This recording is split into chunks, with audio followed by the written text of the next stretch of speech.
Vous êtes-vous déjà posé la question? Vos décisions sont-elles vraiment les vôtres? Ou répétez-vous une pièce qui se joue depuis des millénaires? Pourquoi tombez-vous toujours amoureux du même type de personne? Pourquoi certaines critiques vous irritent-elles autant, tandis que d'autres vous laissent indifférent? La vérité est la suivante. Alors que vous pensez être maître de votre vie, ce sont en réalité d'anciennes ombres qui tiennent la barre. Comme le disait Carl Jung, à moins de prendre conscience de votre inconscient, il dirigera votre vie, et vous l'appellerez destin. Aujourd'hui est le moment de reprendre le contrôle. Si vous êtes ici, ce n'est pas un hasard. C'est le signe que vous êtes prêt à vous éveiller. Avez-vous déjà examiné attentivement ces étranges cycles qui se répètent dans votre vie? Ces moments où vous vous dites « cette fois, ce sera différent », pour vous retrouver toujours au même point mort, dans le même labyrinthe. Pensez-vous que ce soit une coïncidence si vous tombez amoureux du même type de personne, si vous vivez des conflits similaires au travail, et si vous abandonnez toujours au même endroit? Nous croyons vivre dans le monde moderne, entourés de gratte-ciel et équipés des derniers smartphones. Mais dans les recoins les plus obscurs et les plus profonds de notre esprit, des forces ancestrales, héritées de l'âge de pierre, règnent encore en maître. Carl Jung nomme ces forces invisibles des archétypes.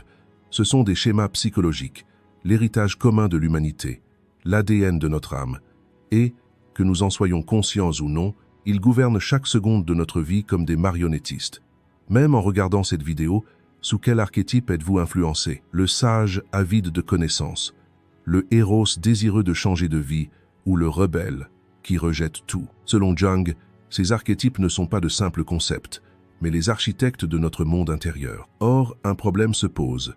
Lorsque nous nions l'existence de ces architectes, ils se transforment en gardiens. Alors que nous nous croyons libres, nous ne faisons en réalité que répéter un scénario écrit pour nous il y a des milliers d'années. Réfléchissez, pourquoi certaines critiques nous irritent-elles de façon disproportionnée, tandis que d'autres nous laissent indifférents? Pourquoi certaines personnes vous font-elles vous sentir inutiles, même sans rien faire? Parce qu'elles activent un archétype en vous, elles appuient sur un bouton interne, et vous réagissez automatiquement. C'est une véritable perte de contrôle. Jung disait, « Tant que vous n'amenez pas votre inconscient à la conscience, il dirige votre vie, et vous appelez cela le destin. Ce que vous appelez destin est en réalité un jeu que jouent des parties de vous-même que vous ne reconnaissez pas. » Allons plus loin. Ce marionnettiste invisible se nourrit non seulement de mémoire individuelle, mais aussi de mémoire collective. Les peurs de votre mère, les déceptions de votre père, les mensonges que la société appelle vérité, toutes ces strates s'appuient sur ces archétypes, rendant votre véritable moi invisible. Quand vous dites « voilà qui je suis », à quel moi faites-vous réellement référence? À vos masques, à vos peurs ou au drame millénaire de l'humanité? C'est un signal d'alarme, car une personne qui ne reconnaît pas les archétypes en elle est comme une feuille emportée par le vent. Ils vont là où le vent les mène et appellent ça de la malchance. Mais non, ce n'est pas de la malchance, c'est de l'aveuglement. Ceux qui n'osent pas affronter leurs propres ténèbres sont condamnés à y rester perdus pour le restant de leurs jours. Demandez-vous maintenant, qui est aux commandes en ce moment? Est-ce votre propre volonté ou un archétype de l'orphelin blessé dans votre enfance? Un guerrier consumé par l'ambition ou une personne altruiste qui cherche à plaire à tout le monde? Chacun de ces archétypes a une lumière et une ombre. La lumière du guerrier insuffle discipline et courage, tandis que son ombre engendre destruction et ambition aveugle. La lumière de l'altruiste offre l'amour, tandis que son ombre vous transforme en victime. Tant que vous ignorez ces équilibres, les archétypes vous saisiront à votre point faible. La psychologie humaine est une scène de théâtre où des dizaines de pièces se jouent simultanément. Si vous ne prenez pas les rênes, la scène devient poussiéreuse et chaotique. D'un point de vue jungien, le but de la vie n'est pas de détruire ces archétypes, mais de les honorer et de les intégrer consciemment. Autrement dit, de reprendre le contrôle de sa vie. Ce processus est ardu. Il exige une grande honnêteté et une conscience inébranlable. La plupart des gens évitent cette confrontation tout au long de leur vie, car rencontrer leurs monstres intérieurs est terrifiant. Mais souvenez-vous, tout monstre indompté finira par dévorer son maître. Le simple fait que vous regardiez cette vidéo aujourd'hui prouve que vous commencez à percevoir ces ficelles. Rendre l'invisible visible est le premier pas vers la reconquête du pouvoir. Soyons honnêtes. Combien de personnes différentes devenons-nous entre le moment où nous nous réveillons le matin et celui où nous posons la tête sur l'oreiller le soir? Avez-vous conscience du fossé immense qui sépare le visage que vous voyez dans le miroir et celui que vous présentez au monde extérieur? Comme le disait Carl Jung, La persona, ces fameux masques que nous portons, est en réalité une armure sociale que nous inventons pour survivre. Or, avec le temps, cette armure devient si lourde qu'elle finit par écraser le corps et l'âme. Lorsque vous jouez le rôle du professionnel imperturbable au travail, de la personne toujours souriante en société et de l'enfant parfait qui gère tout en famille, vous vous épuisez. Avez-vous remarqué pourquoi vous vous sentez exténué, comme après une bataille, lorsque vous rentrez chez vous après les journées où vous avez le plus socialisé? Parce que l'imitation consomme 10 fois plus d'énergie que la simple existence. Chaque geste, chaque sourire, chaque ça va est en réalité un morceau de votre véritable nature volée. Jung dit, la persona est un compromis que l'individu fait avec la société. Ce n'est pas qui vous êtes vraiment, mais qui vous voulez que les autres pensent que vous êtes.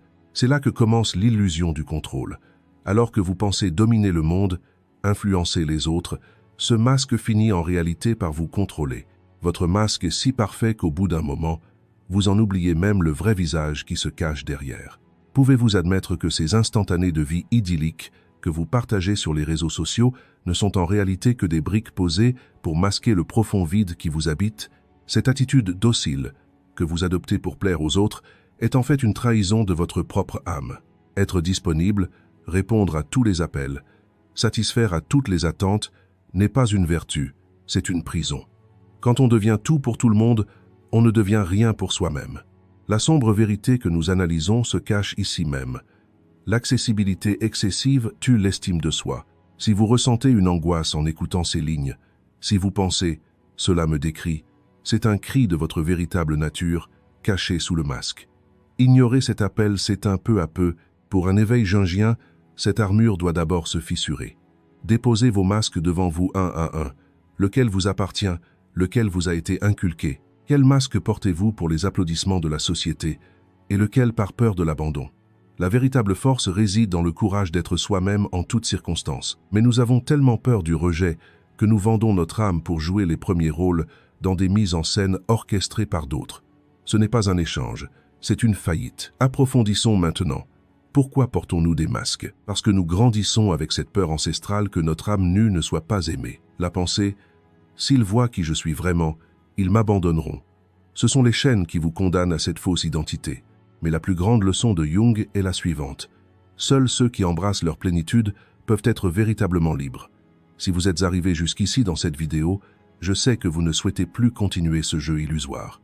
Ce n'est pas un hasard, c'est un choix. Si vous aussi êtes prêt, à vous délester du poids de vos masques et à rencontrer votre véritable nature, abonnez-vous à notre chaîne pour approfondir ce cheminement de transformation et rejoindre ceux et celles qui participent à cette quête de conscience. N'oubliez pas, s'abonner, c'est plus qu'un simple soutien, c'est une affirmation de votre propre conscience. À présent, concentrons-nous sur le silence qui se cache derrière le masque.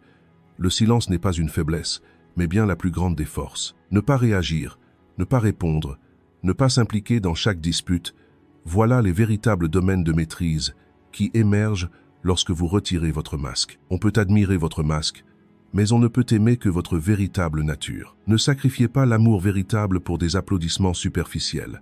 Dans la seconde moitié de votre vie, aux alentours de la quarantaine, ces masques finiront par se briser ou vous étouffer. Comme le disait Jung, ce que l'on apprend au matin ne suffit pas pour le soir. Le soir venu, il faut se dépouiller de ces artifices et rentrer chez soi, à soi-même. Si vous ne trouvez personne chez vous, c'est là que commence la véritable tragédie. Vous ne pouvez combler le vide intérieur par l'approbation d'autrui. Ce vide ne peut être comblé que par la vérité, par votre être sans masque. Cette lassitude est en réalité votre âme qui vous dit « Assez, sois toi-même ». Écoutez cette lassitude. Ne vous efforcez pas de la réprimer. Ne multipliez pas les interactions sociales. N'encombrez pas vos masques. Arrêtez-vous simplement. Observez. Prenez conscience du masque qui vous étouffe, de celui qui vous empêche de respirer. Dans le chapitre suivant, nous explorerons le royaume le plus sombre, caché sous ces masques, l'ombre. Ceux qui n'ont pas le courage d'y pénétrer sont condamnés à vivre dans l'ombre de leur masque. Selon Carl Jung, l'ombre est la somme de tout ce que vous laissez en dehors de ce cercle lumineux que vous appelez soi. Tout ce dont vous avez honte, que vous rejetez, que vous refoulez et que vous n'acceptez jamais vraiment. La vérité est la suivante. Tandis que vous vous percevez comme un tout composé uniquement de vos vertus, le monstre que vous avez enchaîné au plus profond de votre âme grandit chaque jour davantage. Vous êtes-vous déjà demandé pourquoi la réussite de certains suscite en vous une jalousie destructrice? Pourquoi la moindre erreur d'autrui déclenche-t-elle une explosion de rage incontrôlable? Ce n'est pas vous qui criez à ces moments-là, c'est votre ombre, libérée de ces chaînes, qui s'exprime. Jung dit « Chacun porte une ombre, et moins cette ombre occupe de place dans la vie consciente de l'individu, plus elle devient sombre et dense. Plus vous essayez de paraître bon, gentil ou harmonieux, plus votre ombre devient féroce. Car chaque émotion refoulée se transforme dans le subconscient. Cette ambition refoulée, cette sexualité, cet égoïsme, ce désir de vengeance ne disparaissent pas d'eux-mêmes. Ils attendent simplement le moment propice pour se dissimuler et saboter votre vie. Quel est le trait de caractère qui vous irrite le plus chez les autres? Est-ce la confiance excessive, la ruse ou la faiblesse? Voici le plus grand miroir de votre vie. Tout ce que vous voyez chez les autres et que vous ne pouvez tolérer est en réalité le reflet de votre propre ombre, emprisonnée en vous, mais attendant d'être acceptée. On appelle cela la projection. Lorsque vous pointez du doigt quelqu'un d'autre, vous jugez en réalité vos propres désirs cachés. Ne vous leurrez pas. Chaque graine que vous voyez chez ceux que vous qualifiez de mauvais existe aussi en vous. Si vous n'affrontez pas votre ombre, elle vous reviendra sous la forme d'un ennemi extérieur, d'un malheur ou d'une trahison. Ces personnes toxiques de votre entourage sont en réalité les représentants de vos parts d'ombre refoulées. La douloureuse vérité est la suivante. Se percevoir uniquement comme une lumière relève du narcissisme. L'épanouissement exige aussi d'accepter son part d'ombre. Une transformation jungienne ne commence pas par le port d'une armure, mais par l'apprivoisement du monstre blessé qui se cache dessous. Fuir la douleur ne la fait pas disparaître, cela ne fait que la rendre chronique. Plongeons maintenant plus profondément. L'ombre n'est pas seulement destruction. Comme le disait Jung, un trésor se cache aussi en elle. Votre créativité, votre passion, votre énergie vitale et votre véritable pouvoir sont peu être enfermés dans cette pièce obscure. Car lorsque la société vous apprend seulement à être un bon enfant, vous emprisonnez cette énergie sauvage et créatrice qui sommeille en vous. Vous ne pouvez jamais devenir un être humain complet sans faire corps avec votre ombre. Vous resterez alors une image inachevée et fanée, prête à se briser à tout instant. Vous aspirez à une détermination inébranlable, mais cette détermination ne s'acquiert pas en détruisant l'obscurité, mais en la traversant. Demandez-vous, qu'est-ce qui vous fait le plus peur? C'est là que réside votre trésor. Qui jugez-vous le plus? C'est votre maître. Si vous êtes arrivé jusqu'ici dans cette vidéo, vous n'êtes plus un simple spectateur, mais un voyageur déterminé à explorer les profondeurs de votre être. Cette prise de conscience est l'étape la plus douloureuse, mais aussi la plus sacrée de l'éveil. À présent, réfléchissez. Que vous murmure votre ombre en ce moment? Quel désir refoulé essayez-vous de faire taire? Si vous n'écoutez pas cette voix, elle deviendra un jour une tempête dans votre vie. Si vous voulez reprendre le contrôle, vous devez d'abord vous confronter à cette part d'ombre de vous-même que vous craignez de perdre. Car l'ombre perd de son pouvoir lorsqu'on la regarde, mais elle devient votre destin lorsqu'on l'ignore. Il ne s'agit pas d'un éveil, mais d'une prise de conscience. La lumière de celui qui refuse d'affronter ses propres ténèbres n'est qu'une illusion. Allez-vous vivre avec cette fausse lumière, ou allez-vous faire jaillir le véritable joyau au cœur des ténèbres? Sentez votre armure se briser une à une sur ce chemin. Il ne s'agit pas de destruction, mais de libération. Lorsque vous aurez intégré votre ombre, les paroles et les actes d'autrui ne vous affecteront plus, car désormais, vous vous connaîtrez vous-même. Vous connaissez en vous le meurtrier, le saint, la prostituée et le sage. Et lorsque vous les connaissez tous, plus personne ne peut vous manipuler. C'est cela, la véritable constance. Dans le chapitre suivant, nous verrons comment mettre de l'ordre dans cet immense chaos intérieur, c'est à dire la magnifique architecture du processus d'individuation. Mais d'abord, restez un moment dans cette pièce obscure. Ne fuyez pas. Observez simplement. Regardez attentivement cette ombre dans le coin de la pièce. C'est en réalité la pièce manquante de votre être. Ayez le courage de lui dire « Je te vois ». Car seuls ceux qui sont en paix avec leur propre ombre ne se perdent pas dans les ténèbres des autres. Réfléchissez. Lorsqu'une voiture vous coupe la route, lorsqu'on vous insulte sur les réseaux sociaux, ou lorsqu'une simple remarque de votre patron vous gâche la journée, que se passe-t-il réellement?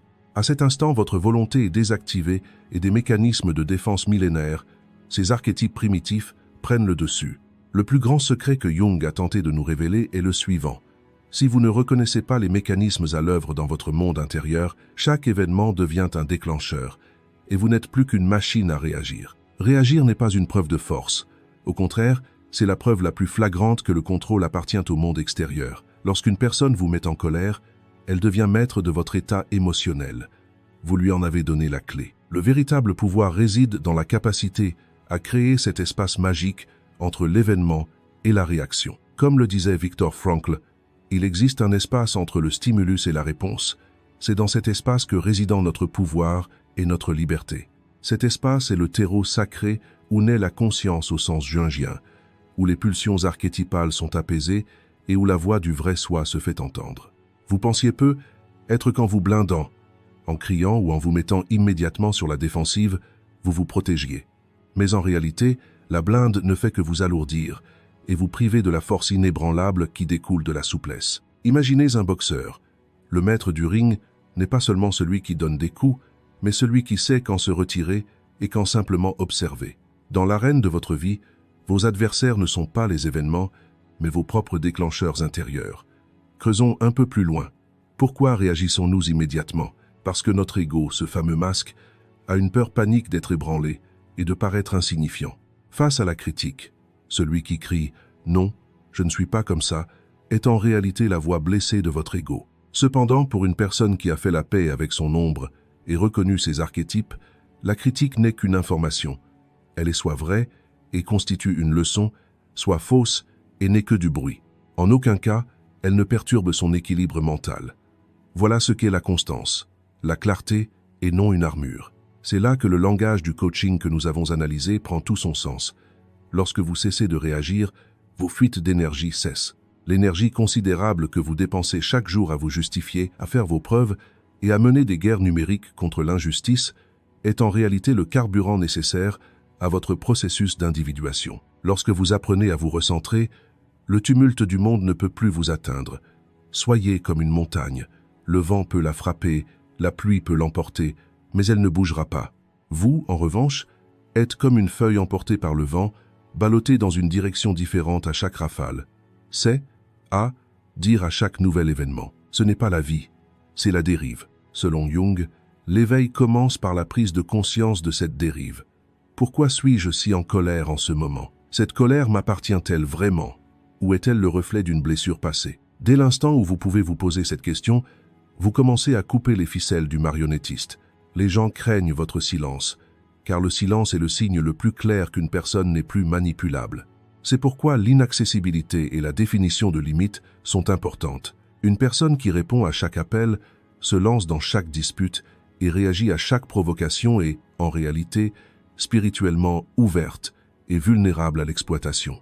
En revanche, celle qui se forge un centre inébranlable ne s'engage que dans les combats qu'elle choisit. Et le plus grand guerrier est celui qui gagne sans combattre. À partir d'aujourd'hui, vous ferez un choix. Soit vous resterez une machine réactive, asservie par le monde extérieur, soit vous vous transformerez en un individu maître de son monde intérieur, une personne qui fait ses propres choix. Cette transformation ne se fait pas du jour au lendemain. Elle se produit chaque jour grâce à la pratique de créer cet espace de répit à chaque instant délicat. Lorsque quelqu'un vous parle, prenez 3 secondes avant de répondre. Pendant ces 3 secondes, observez comment vos archétypes se déchaînent et cherchent à attaquer. Observez-les comme des animaux sauvages, mais n'ouvrez pas la porte de la cage. Cet instant est le seul où vous êtes véritablement libre. Si vous parvenez à faire preuve de cette volonté, plus personne ne pourra vous provoquer. Personne ne pourra vous voler votre paix. Car la clé est désormais entre vos mains. Poursuivre sur cette voie n'est pas seulement un choix, mais une question de dignité. Un homme qui ne maîtrise pas ses émotions, aussi riche ou prospère soit-il, est esclave de son âme. L'individuation est l'art de se défaire de l'identité artificielle que la société nous impose comme d'un vêtement, et de retrouver sa nature profonde et authentique, c'est cesser de vouloir être quelqu'un d'autre et donner naissance à la personne unique que nous sommes déjà. Selon Jung, la première moitié de la vie est consacrée au monde extérieur, à la carrière, à la famille et à la construction de son image. Mais dans la seconde moitié, aux alentours de la quarantaine ou au cœur d'une profonde crise spirituelle, notre âme nous pose une question. Au-delà de tous ces rôles, qui es-tu vraiment? Si l'on n'a pas de réponse, ce fameux vide intérieur commence à nous engloutir. L'individuation, c'est le courage de plonger dans ce vide et d'en rapporter le trésor. C'est un voyage initiatique. Mais cette fois, les monstres ne sont pas à l'extérieur. Ils se cachent dans le labyrinthe de notre inconscient. Jusqu'ici, nous avons copié les définitions du succès, les codes moraux et les recettes du bonheur des autres. Mais le destin d'une copie est toujours de s'effacer de l'original. Pour être le héros de sa propre histoire, il faut se détacher du troupeau, embrasser la solitude et faire la paix avec ses propres ténèbres. L'individuation n'est pas un processus de perfection, mais d'intégration. Cela signifie accueillir non seulement ses qualités, mais aussi cette ombre que l'on craint, ses rêves refoulés et la douleur que l'on rejette.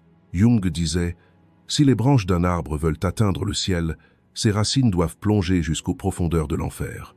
Tant que l'on fuit ses racines, son passé et ses ténèbres, on ne peut porter de fruits. En réalité, l'éveil commence par la destruction.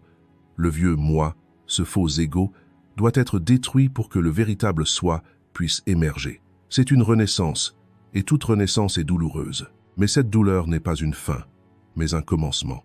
Approfondissons. Une personne individualisée n'a plus besoin de l'approbation du monde extérieur. Tel un roi ou une reine accédant à son trône, elle a proclamé sa souveraineté intérieure. Quoi qu'on leur dise, ils tracent leur propre chemin grâce à leur boussole intérieure. Ce n'est pas de l'égoïsme, mais bien le plus grand service qu'on puisse rendre à la société. Car seule une personne pleinement elle-même peut être une lumière pour les autres. On ne peut être utile à personne sans se préserver soi-même. C'est là qu'intervient le ton de sagesse et d'acceptation que nous avons analysé. L'individuation consiste à percevoir chaque événement, chaque douleur, chaque perte que la vie nous inflige comme un outil de croissance. On ne se demande plus « Pourquoi cela m'arrive-t-il » On se demande « Que m'apprend cet événement à intégrer ?» Cet immense mécanisme que l'on appelle destin est en réalité un maître qui nous contraint à l'intégration. Si l'on ne tire pas la leçon, l'épreuve se répétera avec plus de sévérité. Si l'on veut écrire sa propre épopée héroïque, il faut d'abord renoncer au rôle de victime. Quelles que soient les circonstances, on a le pouvoir de choisir le sens que l'on leur donne. L'éveil jungien nous redonne ce pouvoir de choix. On n'est pas la marionnette d'une figure archétypale. Tu es un grand chef d'orchestre, utilisant ces archétypes comme instrument. Celui qui unit ses contradictions intérieures, les énergies masculines et féminines, la raison et l'émotion, la lumière et l'obscurité, est inébranlable. C'est l'alchimie, la transformation de métaux sans valeur en or. Il n'y a pas de plus grande tragédie que d'arriver au terme de sa vie et de dire « J'ai vécu comme les autres le souhaitaient ». L'individuation te sauve de cette tragédie. Elle te donne le pouvoir de dire non, le courage de dire oui et la sagesse de dire « Je ne sais pas ». Cesse de réciter les répliques des autres. Trouve tes propres mots. Cultive ton propre silence. C'est un éveil, une révolution et ton droit le plus fondamental. Comme le disait Jung, se regarder dans sa propre lumière est la tâche la plus difficile de l'homme. Mais ceux qui accomplissent cette tâche deviennent non pas des voyageurs, mais des guides dans le monde. Maintenant, regarde-toi. Vois l'enfant qui tremble sous cette armure et tends-lui la main. Inclus-le dans ce voyage, car un héros n'est pas celui qui sait tout, mais celui qui persévère malgré tout.